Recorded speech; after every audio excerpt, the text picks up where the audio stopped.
지난 2월 국내에서 전해진 소식.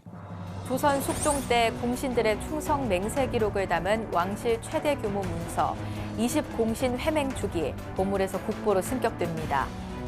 20공신 회맹축은 1680년 8월 30일 임금과 역대 공신들 그리고 그들의 자손이 함께 지내는 제사 회맹제를 기념하기 위해 제작된 문서입니다. 그런데 말입니다. 회맹제외 권율과 원균의 후손들은 참석했지만 충무공 이순신의 후손들이 초대받지 못한 것이 미스터리입니다. 한 역사연구원이 의문을 제기한 겁니다. 이순신 장군의 후손들이 못 왔다는 거예요? 에이, 근데 초대받았는데 사정이 있었겠죠.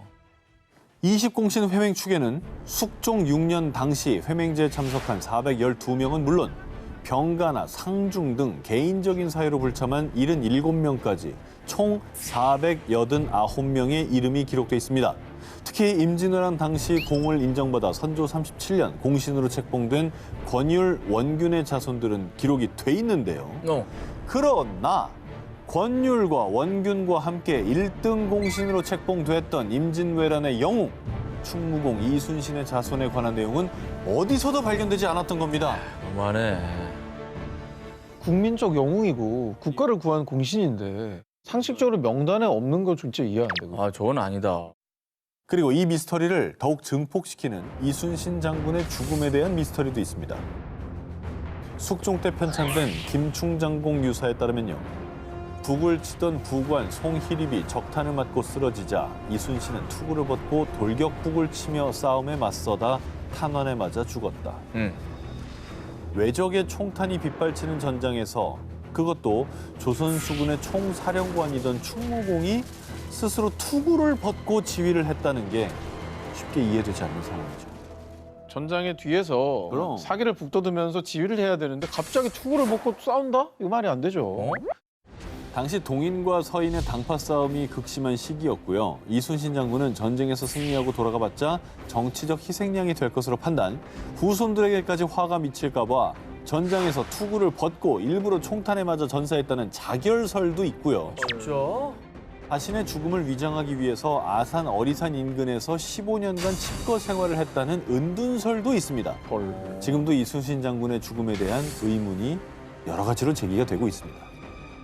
어쨌든 뭐 제일 유명한 건 이제 이순신 장군과 선조 사이에 갈등이 있었다는 거잖아요. 네. 백의종군 시키고 그렇죠. 약간 자기보다 영웅시 되는 걸 부러워했다 뭐 이런 질투했고. 얘기도 있고 가설이긴 하지만 결국 이건 문서로 남아 있는데 후손까지 초대장에 이름이 없었다고 한다는 거 뭔가 있었다는 거를 증명하는 거죠.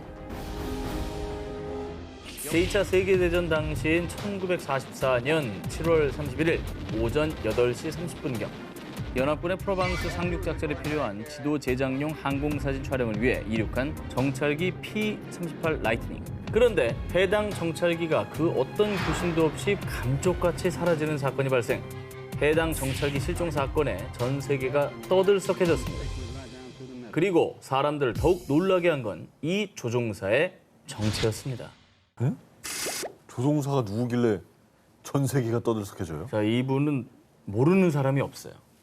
실종된 조종사의 정체는 바로 앙투안 드 생텍쥐베르입니다.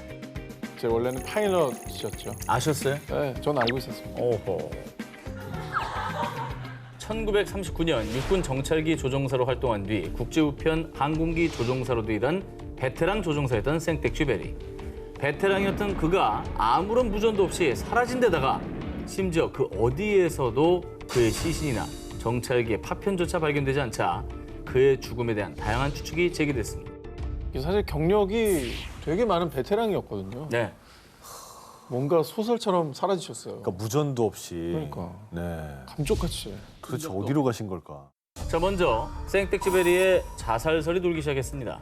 그의 지인들은 생텍쥐베리가 평소 우울증을 앓아왔다고 증언했고요.